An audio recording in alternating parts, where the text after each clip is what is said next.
Oke, selamat pagi.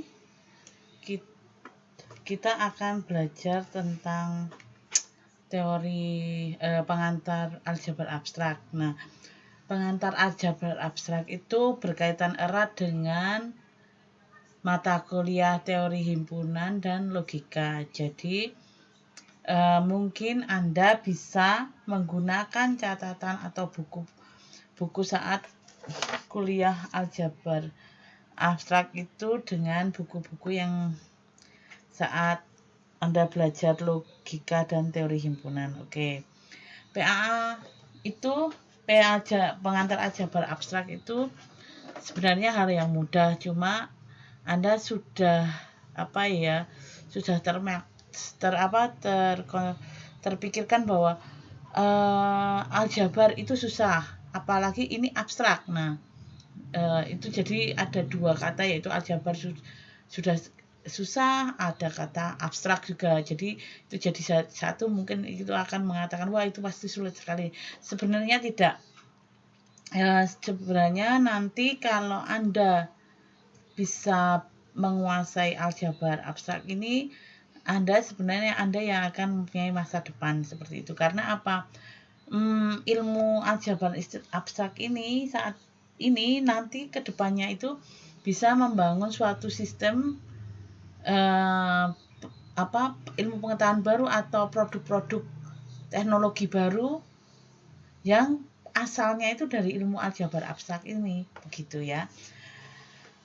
Oke, dan secara kehidupan sehari-hari mungkin aljabar abstrak itu membantu kita untuk kita itu lebih peduli ke orang lain. Dalam arti begini, misalnya saya itu adalah mahasiswa dari pendidikan matematika. Ya sudah, saya kan belajarnya tentang matematika.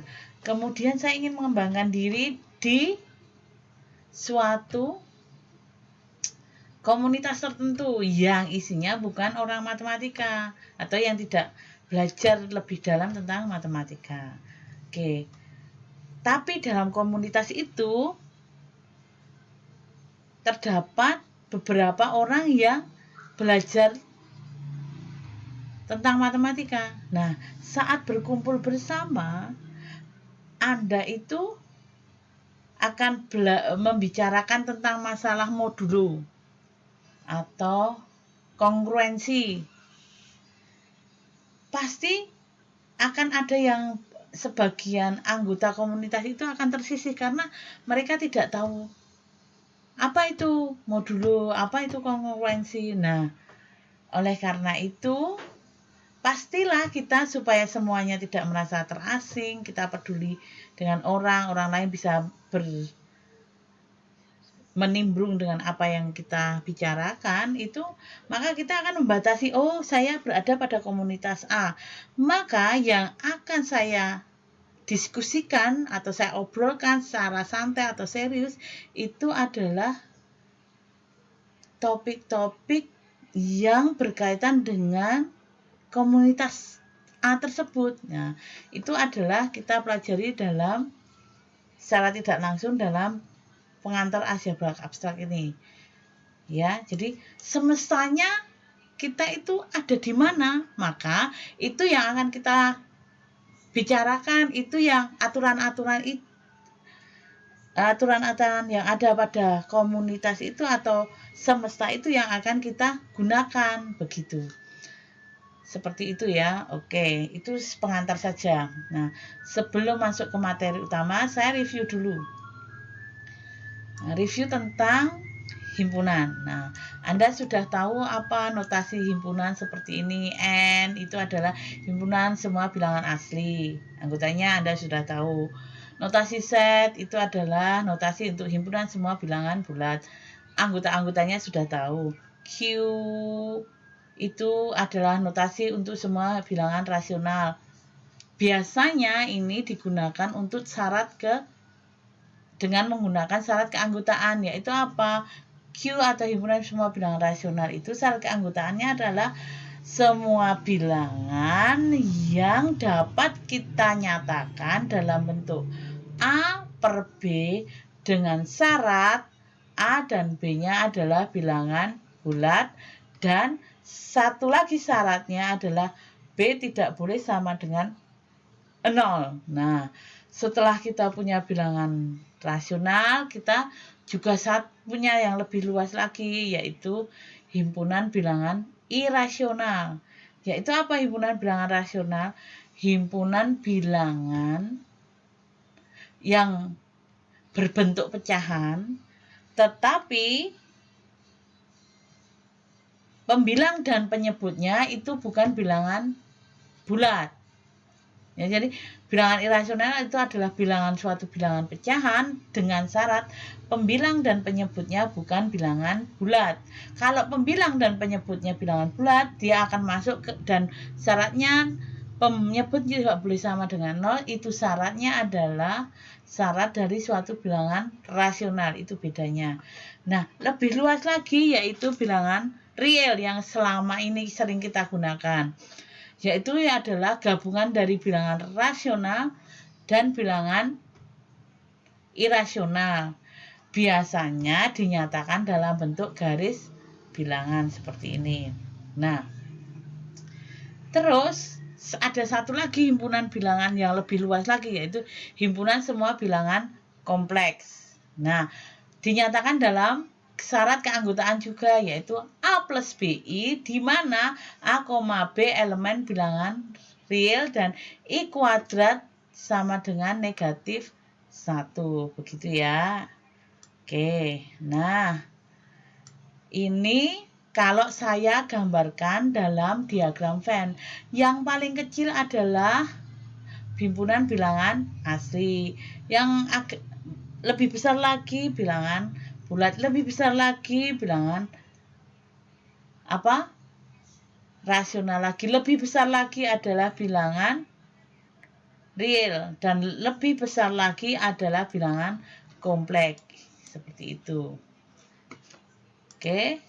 Nah, selanjutnya ini ada notasi-notasi himpunan yang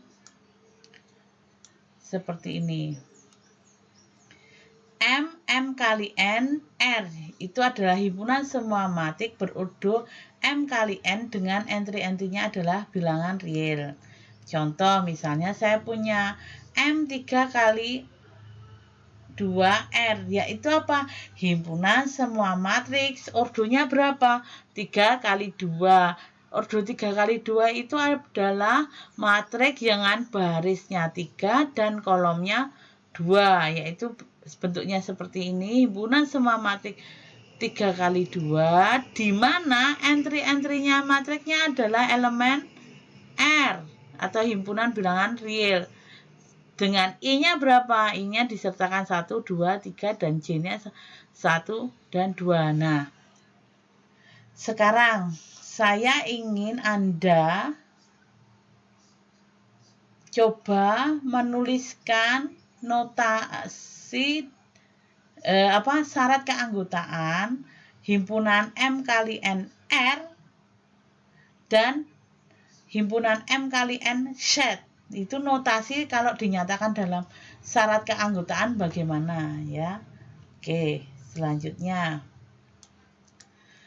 ini sudah saya katakan tadi. Jadi pada PAA itu semuanya itu melihat pada semesta himpunannya apa.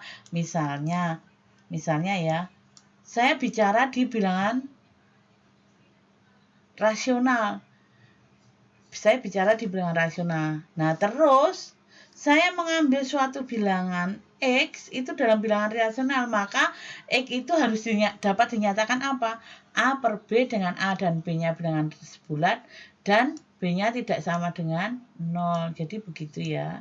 Oke, nah selanjutnya ini adalah saya mereview tentang metode pembuktian. Nah, metode pembuktian itu ada metode langsung, metode tak langsung, dan induksi matematika. Nah, ini coba Anda pelajari pada buku logika dan teori himpunan. Ini ada contohnya bagaimana saat kapan kita membuktikan suatu aturan dengan menggunakan metode pembuktian langsung. Saat kapan kita tidak menggunakan metode tidak langsung, begitu ya. Dan saat kapan kita pakai induksi matematika. Oke, nah yang pertama kita diskusikan adalah bagaimana syarat keanggotaan dari MNR dan MNZ. Oke, silahkan berdiskusi.